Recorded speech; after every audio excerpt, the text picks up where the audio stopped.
birokrasi yang tidak efisien? Ada di Omnibus. Ketiga, di jantung ekonomi yang lemah, tidak ada di Omnibus.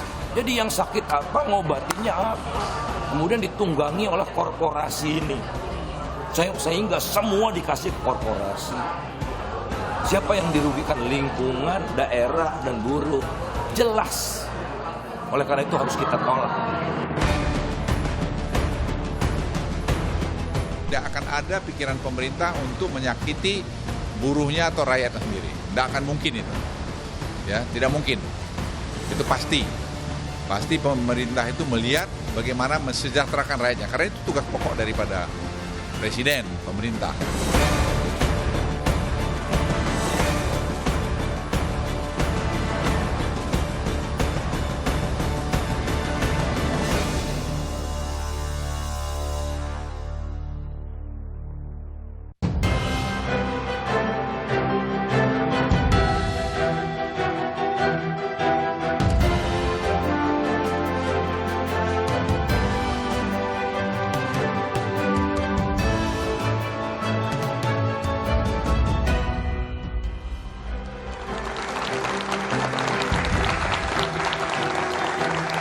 Omnibus Law, rancangan undang-undang cipta kerja, menyulut kontroversi.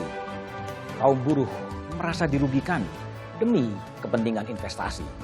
Pasal kontroversi muncul bagaikan siluman, beraroma sentralisasi kekuasaan dan kepentingan tersembunyi. Pemerintah seakan lepas tangan dan meminta koreksi dari seluruh pemangku kepentingan. Lantas, benarkah Omnibus Law disusupi? Inilah satu meja The Forum. Ada penumpang gelap di Omnibus Law dalam tanda tanya.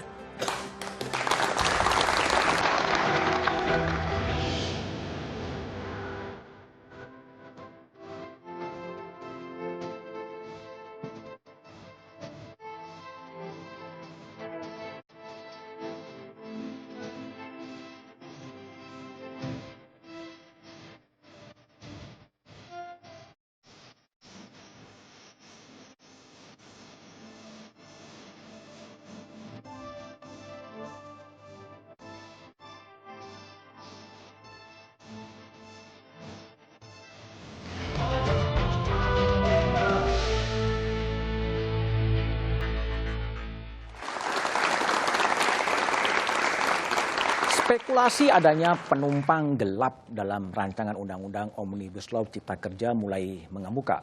Bambang Kesowo menulis di Kompas soal adanya pembonceng Omnibus Law. Prastian Toko, seorang ekonom, juga mensinyalir agar lebih hati-hati membahas Omnibus Law karena kemungkinan ada juga penumpang gelap yang membawa pasal-pasal titipan.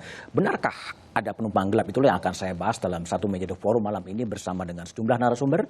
Dari ujung sebelah kanan, Pak Arsul Sani, anggota Komisi 3 DPR yang juga Wakil Ketua MPR. Kemudian ada Bang Rosan Ruslani, Ketua Umum Kadin, Ketua Tim Satgas Omnibus Law. Kemudian ada Mas Arief Budimanta, staf khusus Presiden bidang ekonomi. Di sebelah kiri saya ada ekonom senior Mas Faisal Basri. Malam, Bang Faisal. Kemudian ada Bang Andi Gani Nenawea, Presiden KSPSI. Dan ada ahli hukum tata negara Bivitri Susanti. Sebelum saya melanjutkan diskusi, kita coba dengar bagaimana pidato Presiden Jokowi atau pernyataan Presiden Jokowi soal Omnibus Law itu sendiri. Wong satu persatu belum dilihat sudah dikritik. Ini belum, sekali lagi ini belum undang-undang loh ya. Rancangan undang-undang yang baik asosiasi, baik serikat, baik masyarakat bisa memberikan masukan sekali lagi kepada pemerintah, kementerian maupun kepada DPR. Ini yang ditunggu itu justru. Oke, Bung Arsul Sani, Mas Arsul, surat Presiden sudah disampaikan oleh DPR, itu diapain surat itu sekarang? Ya, saya kira ini mekanisme yang biasa, Mas Budiman, ya. Begitu ada RUU inisiatif pemerintah yang diantar dengan surat Presiden masuk kepada DPR, maka tentu di internal DPR, kita lihat dulu di Undang-Undang nomor 12 tahun 2011 yang sudah direvisi dengan Undang-Undang nomor 15 tahun 2019 ya, tentang pembentukan peraturan perundangan, maka DPR dalam waktu 60 hari kerja harus merespon. 60 hari kerja sudah merespon. Padahal Presiden minta 100 hari selesai ya? Oh ya, ya itu permintaan Presiden yang juga harus kita hormati. Nah tentu di DPR kemudian mekanismenya begitu ada surat Presiden yang mengantarkan RUU itu masuk, maka pimpinan DPR beserta pimpinan fraksi-fraksi mengadakan rapat musyawarah lah seperti itu. Sekarang sampai di mana prosesnya? Nah sekarang sedang ada di meja pimpinan dan saya kira besok mungkin di rapat bamuskan begitu untuk menentukan. Pertama tentu biasanya yang kami tentukan adalah ini RUU mau dibahas di mana. Benar, ya? Sudah dibacakan surat itu dalam rapat paripurna DPR? Kalau sampai paripurna terakhir belum, kemungkinan besok dibacakan. Belum dibacakan, belum dibahas di Bamus? Besok biasanya sebelum rapat paripurna, rapat Bamus dulu. Oke. Itu seperti itu. Dan siapa yang akan membahas juga belum jelas? Siapa yang akan membahas tentu belum, karena belum itu juga. Nanti di dalam rapat Bamus yang akan menentukan, ya, dia akan dibahas di mana. Ya. Oke, baik, Mbak Bivitri, gimana?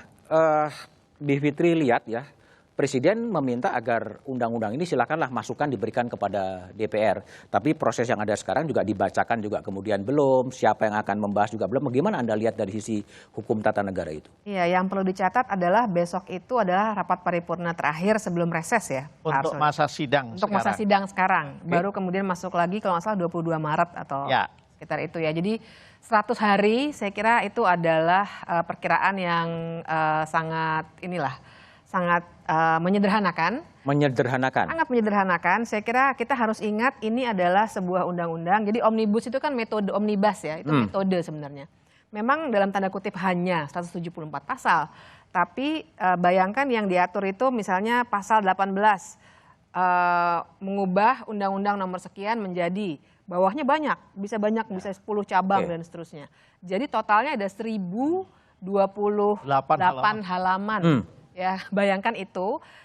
Dan ada 11 klaster, banyak sekali. Jadi bukan soal tenaga kerja saja. Nah, jadi dengan itu yang ingin saya katakan adalah terlalu terburu-buru. Terlalu terburu-buru 100 hari. Dan bahkan yang perlu diingat, proses penyusunannya kan juga kita harus kritik nih. Kita tidak boleh kemudian lupa sejarah, terus ya udahlah kalau gitu sudah masuk DPR, kita fokus di situ. Padahal kita juga punya kritik pada proses penyusunan. Apa kritiknya? Karena jangan lupa namanya proses legislasi kan dimulai dari perencanaan, penyusunan waktu bikin naskahnya, kemudian pembahasan di DPR, pengesahan pengundangan. Waktu penyusunan itu kan tertutup sekali. Tertutup ya. Oke, saya tanya pada Mas Rosan lah, sebagai ketua tim Satgas dari Omnibus Law. Ada kesan tertutup sebetulnya pembahasan itu, sejauh mana yang Bang Rosan tahu sebetulnya? Oke, terima kasih Mas Budiman. Memang kami ini diajak duduk dan berbicara itu saya ingat awal Desember. Awal Desember 2019. Ya. Jadi yang perlu saya mungkin luruskan dalam kesempatan ini bahwa yang membuat isinya itu bukan Satgas Omnibus Law. Bukan Satgas Omnibus Law. Oke. Isinya itu, substansinya itu, kerangkanya atas masukan dari 31 KL kementerian yang kemudian disatukan oleh kantor Kemenko, kemudian itu diberikan kepada kami secara matriks untuk diminta masukan. Diminta secara matriks itu pengertiannya gimana tuh? Jadi ada matriksnya, ini pasal ini nanti perubahannya apa, dampaknya apa. Oke. Nah, kita untuk memberikan masukan untuk memastikan pada saat nanti kalau satu saat ini disahkan oleh DPR, insya Allah implementasinya bisa berjalan. Oke. Gitu. Jadi gini, artinya bahwa 1.700 pasal itu dibahas oleh Satgas gitu? Kita dikasih matriksnya kan itu ada 11 klaster. Jadi kita di dalam Satgas memecah setiap klaster kepada satu PIC sesuai dengan bidangnya. Jadi ada kurang lebih 40 bisnis asosiasi yang dilibatkan untuk memberikan masukan per klaster. Jadi yang diberikan kepada Satgas itu bukan sebuah draft rancangan undang-undang, tapi matrik permasalahan gitu ya? Iya, betul. Dan itu semuanya diberikan gitu ya? Iya. Tapi dalam pembahasan itu kan masih ada begini. Kadang klaster diberikan kepada kita, tapi kadang-kadang masih ada perubahan lagi. Karena saya ingat waktu itu awalnya itu sampai 74 pasal, kemudian jadi 84 pasal. 84 pasal. Turun lagi 82, kemudian akhirnya jadi 79. Jadi dalam pembahasan itu pun masih terjadi penyempurnaan yang diberikan kepada Satgas. Oke, kalau dalam klaster soal ketenaga kerjaan, apakah juga Satgas kemudian mengundang semua komponen-komponen serikat pekerja dan lain sebagainya itu? Diundang semua? Oke, memang waktu itu disampaikan bahwa untuk serikat pekerja itu adalah akan diurus langsung oleh kantor Kemenko dan tenaga kerja. Jadi kami memang minta untuk tidak masuk ke ranah itu. Jadi kita memberikan masukan, dan masukan yang kami berikan memang saya ingat pada akhir Desember, kemudian pada sebelum tanggal 16 Januari. Karena pada saat itu rencananya RU ini mau dimasukkan kepada DPR pada tanggal 16 Januari. Jadi dalam Satgas itu nggak ada perwakilan dari serikat pekerja? Tidak ada. Tidak ada. Jadi siapa aja anggota Satgas itu? Anggota Satgas dari ketua-ketua bisnis, asosiasi industri, pemangku kepentingan, kemudian ada dari tim legal juga, dari akademisi, itu ada. Oke. Bung Andi, jadi pernah Anda diundang terlibat dalam pembahasan soal Omnibus Law itu? Sama sekali tidak pernah. Oleh pemerintah juga? Oleh pemerintah. Saya cerita dari awal, Mas Budiman. Yang pertama saya diundang Presiden Jokowi ke Istana Bogor, itu akhir September. Saya diajak bicara bertiga, waktu itu dengan Bung Said Iqbal saya ajak. Menyampaikan, Mas, kita harus membuat terobosan hukum untuk investasi. Kita all out akan mendukung investasi. Tapi saya sampaikan kepada Presiden, dari awal buruh diajak. Karena pasti akan mendapat penolakan luas kalau ini dilakukan sembunyi-sembunyi. Dan Presiden agree, setuju saat itu.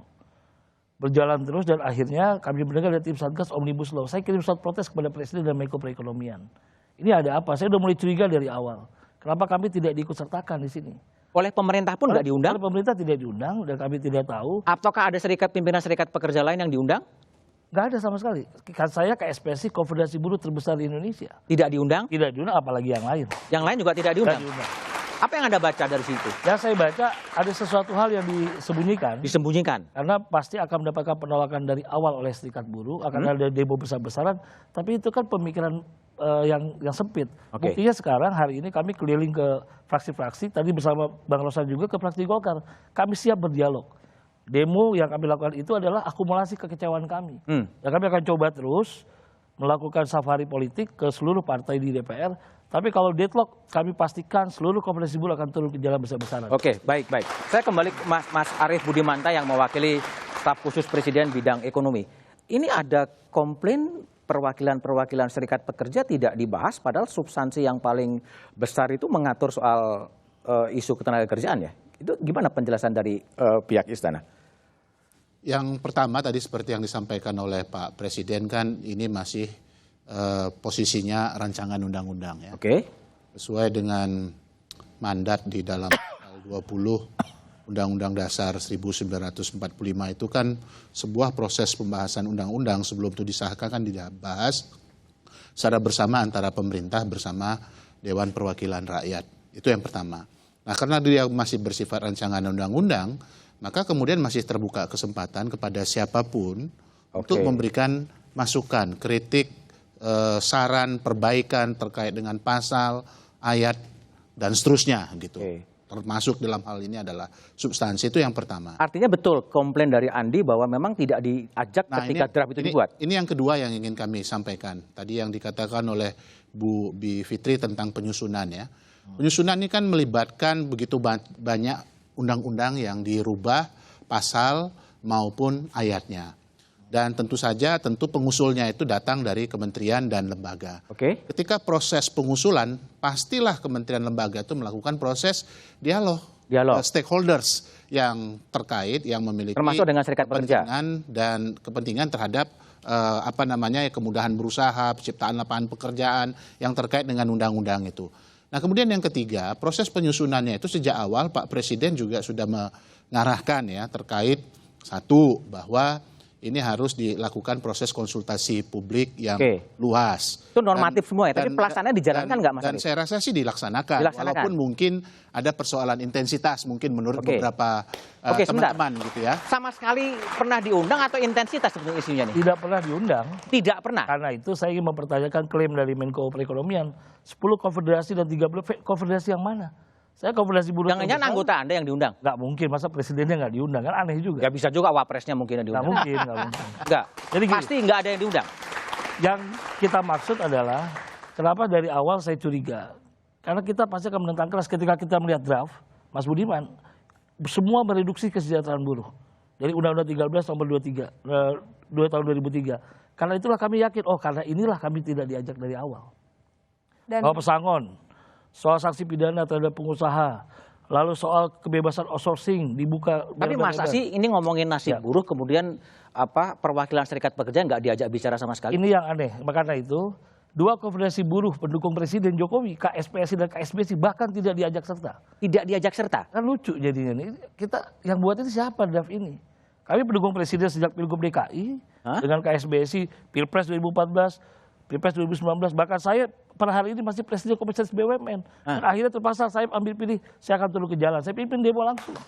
Gimana Mas Arief menjelaskan, meyakinkan Pak Jokowi kan diajak konsultasi publik, diminta semua dilibatkan, tapi apa? Ya termasuk buruh dalam hal ini, serikat pekerja juga dipesankan oleh Pak Presiden dalam rapat-rapat agar diajak bicara apa misalnya yang terjadi. Jadi apa? Keberatan. Kalau Presiden Kan memerintahkan tapi nggak diajak, terus apa yang terjadi? Sepanjang yang kami ikuti, itu ditindaklanjutin oleh kementerian dan lembaga termasuk Kemenko maupun kementerian yang membidangi ketenaga kerjaan. Adapun persoalan soal teknikal siapa yang diundang, ini kan kita nggak secara operasional kita nggak melihat, tetapi pesannya kira-kira seperti itu. Presiden memerintahkan agar semuanya diajak, tapi urusan teknis tidak diundang atau tidak terundang. Itu diserahkan ke masing-masing. Diserahkan ke masing-masing. Berarti ada sesuatu yang terhadap proses pembahasan ataupun penyusunan naskah akademik ataupun rancangan undang-undang itu. Kemudian yang ketiga, Mas Budiman, pesan yang jelas misalnya dari Pak Presiden misalnya terhadap pekerja, ya itu kalimatnya itu ya jangan sampai kemudian kesejahteraan kerja ini dikurangi dalam posisi yang seperti ada pada saat ini. Kemudian perhatikan juga hal-hal yang terkait dengan kemudahan berusaha agar kemudian bisa lebih berkembang terhadap usaha kecil, menengah maupun mikro. Perhatikan yang terkait misalnya dengan kepentingan daerah, misalnya terkait dengan pendapatan daerah. Itu yang paling sederhana, jangan sampai kemudian terjadi pengurangan begitu karena misalnya sebagian kewenangannya diambil. Jadi pesan-pesannya sebetulnya sudah cukup jelas dan rinci, Bung Faisal. Nanti saya minta pandangan Bung Faisal. Ada pesan-pesan yang cukup jelas. Serikat buruh harus diajak bicara, kesejahteraan jangan dikurangin. Tapi dalam draft yang dikirim ke DPR banyak protes. Jawaban Pak Faisal setelah jeda berikut ini.